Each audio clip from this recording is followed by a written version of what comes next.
नमस्कार, आप देख रहे हैं एसबीटी न्यूज। पेश है 10 जून शुक्रवार शाम 7:15 बजे राजस्थान की बड़ी खबरें। 4 राज्यों की 16 राज्यसभा सीटों के लिए वोटिंग चल रही है। इनमें राजस्थान की 4, हरियाणा की 2, महाराष्ट्र की 6 और कर्नाटक की 4 सीटें शामिल हैं।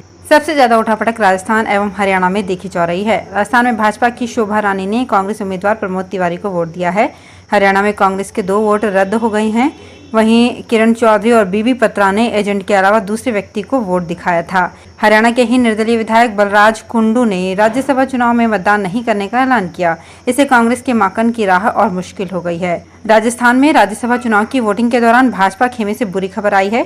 बीजेपी का 1 वोट खारिज होने के आसार हैं। धौलपुर से बीजेपी विधायक शोभा रानी कुशवाहा ने वोट डालने में गलती कर दी है। चर्चा है कि शोभा रानी ने बीजेपी के घनश्याम तिवारी की जगह कांग्रेस के प्रमोद तिवारी को वोट दे दिया है। बीजेपी भी मान रही है कि शोभा रानी के वोट में गड़बड़ी हुई है। शोभा रानी के पति BL कुशवाहा इस वक्त जेल में बंद हैं। बीजेपी विधायक सिद्धि कुमारी को निर्दलीय सुभाष चंद्रा को वोट डालना था, लेकिन बताया जा रहा है कि वो घनश्याम तिवारी को अपना वोट दे गईं। राजस्थान के हनुमानगढ़ में जिला दुग्ध उत्पादन सहकारी संघ लिमिटेड सरस डेयरी में बिना निविदा के दूध सप्लाई के लिए वाहनों को चलाने के एवज में रिश्वत लिए जाने का भंडाफोड़ हुआ है। डेयरी के MD पवन गोयल को ACB की सीकर से आई टीम ने आज दोपहर एक वाहन संचालक से 50,000 रुपए की रिश्वत लेते गिरफ्तार कर लिया। पवन गोयल के पकड़ में आते ही हनुमानगढ़ में ACB इकाई के प्रभारी को दल बल सहित उनके सिविल लाइन स्थित आवास की तलाशी लेने के लिए रवाना कर दिया गया। बीजेपी विधायक चंद्रकांता मेघवाल को आखिरकार कोर्ट से राहत मिली है। कोर्ट ने विधायक की ओर से लगाई गई अंतरिम जमानत अर्जी स्वीकार कर ली है। उनकी गिरफ्तारी पर 3 दिन के लिए रोक लगा दी गई है। उनकी अग्रिम जमानत अर्जी पर 13 जून को सुनवाई होगी। 5 साल पुराने मामले में मेघवाल को महावीर नगर थाना पुलिस की ओर से धारा 41A CRPC के तहत 2 बार नोटिस जारी किया था, जिसके बाद चंद्रकांता पर गिरफ्तारी की तलवार लटकी हुई थी। राज्यसभा चुनाव से पहले गिरफ्तारी से बचने के लिए चंद्रकांता मेघवाल ने कोर्ट की शरण ली थी। मुख्यमंत्री अशोक गहलोत के काफिले पर गुरुवार रात पत्थर लगा। ये वाकया उस समय का है जब गहलोत दिल्ली रोड होटल में विधायकों से मिलने जा रहे थे।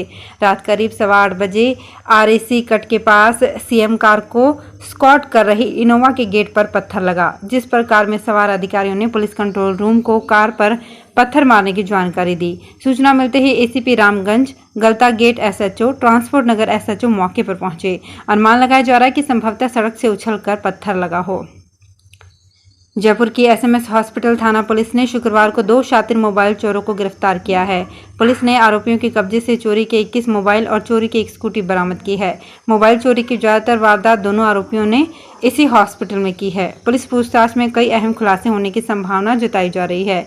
DCP ईस्ट प्रहलाद कृष्णिया ने बताया कि मोबाइल चोरी में आरोपी सत्यम बहरूपिया और जीतू कोहली को गिरफ्तार किया है। दोनों आरोपी जयपुर में खानाबदोश की तरह रहते हैं। बीकानेर में शुक्रवार को निर्जला एकादशी पर बड़ी संख्या में लोगों ने दान पुण्य किया। इस दौरान लक्ष्मीनाथ मंदिर के आगे दान देने वाले और लेने वालों की बड़ी कतार लगी रही।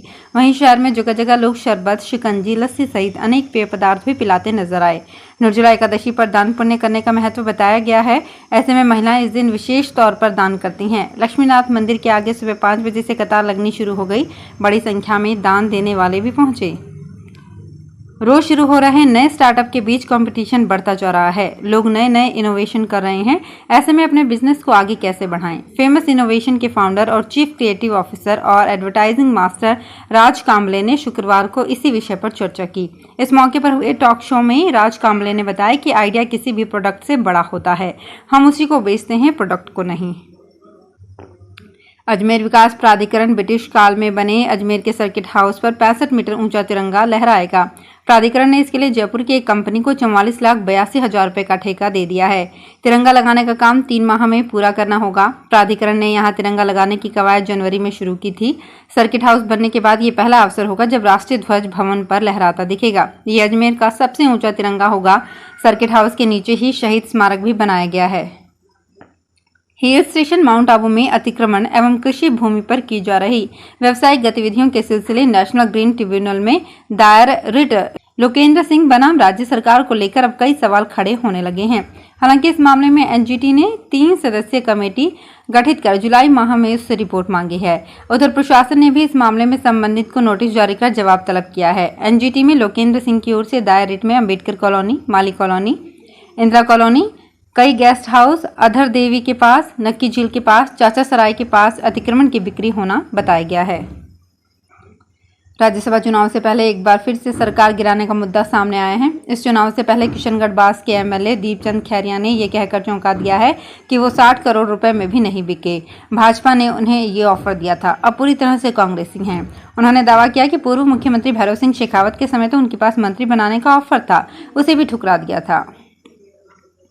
राजसमंद शहर सहित आसपास के दर्जनों गांवों की लाइफलाइन राजसमंद झील की भराव क्षमता को बढ़ाया जाएगा। पहली बार सरकारी स्तर पर यह फैसला लिया गया है। झील की भराव क्षमता को बढ़ाने के लिए डिसेल्टिंग का कार्य कर बरसों से पड़ी मिट्टी को झील से बाहर निकाला जाएगा। जल संसाधन विभाग के एएन ओंकार बेरवाल ने बताया कि सरकारी स्तर पर डीएमएफटी मद से 1.25 करोड़ रुपए जारी हुए हैं। झील व 4 बांधों से मिट्टी निकालकर भराव क्षमता को बढ़ाया जाएगा। राजसमंद झील से शहर के 1 लाख लोगों को जलापूर्ति होती है। राजस्थान में प्री मानसून एक्टिव हो गया है। भयंकर गर्मी और लू का सामना कर रहे लोगों के लिए ये सुकून भरी खबर है। मौसम में बदलाव गुरुवार शाम से ही दिखने लगा, जब जयपुर, पिलानी, झुंझुनू, कोटा में हल्की बारिश हुई। भरतपुर, अलवर, दौसा बेल्ट में भी देर शाम बादल छाए रहे। इससे प्रदेश के कुछ शहरों में तापमान इस महीने पहली बार 40 डिग्री सेल्सियस से नीचे दर्ज किया गया। वहीं मौसम विभाग ने 11 से 13 जून के बीच प्रदेश के 12 जिलों के कुछ हिस्सों में बरसात के साथ ओले गिरने का अलर्ट जारी किया है। इंदिरा गांधी शहरी रोजगार गारंटी योजना के तहत बेरोजगार परिवारों को 12 जून से रोजगार उपलब्ध होगा। नगर परिषद ने योजना के अंतर्गत शहरी बेरोजगार परिवारों के पंजीयन का कार्य शुरू कर दिया है। शहरी बेरोजगार परिवार जो आधार कार्ड में दर्ज परिवार के वयस्क सदस्यों के लिए रोजगार की मांग कर सकते हैं। प्रत्येक सदस्य को एक वित्तीय वर्ष में अधिकतम 100 दिनों तक रोजगार उपलब्ध होगा। हालांकि योजना के तहत बेरोजगार परिवारों का पंजीयन और जॉब कार्ड की व्यवस्था ऑनलाइन होनी है। फिलहाल नगर परिषद अपने स्वच्छता निरीक्षकों और जमादारों के माध्यम से पंजीयन का काम करवा रही है। डूंगरपुर जिले में खाने पीने का मिलावटी सामान बेचने वाले व्यापारियों पर एक बार फिर शिकंजा कसा जा सकेगा। इस बार खाने पीने के सामान के साथ ही मेडिकल स्टोर पर दवाइयों की सैंपलिंग भी की जाएगी। ये अभियान 10 जून से शुरू हो गया है। इसे लेकर हेल्थ डिपार्टमेंट ने टीमें भी बना दी हैं। स्वास्थ्य विभाग शुक्रवार से एक बार फिर शुद्ध के लिए युद्ध अभियान शुरू कर रहा है।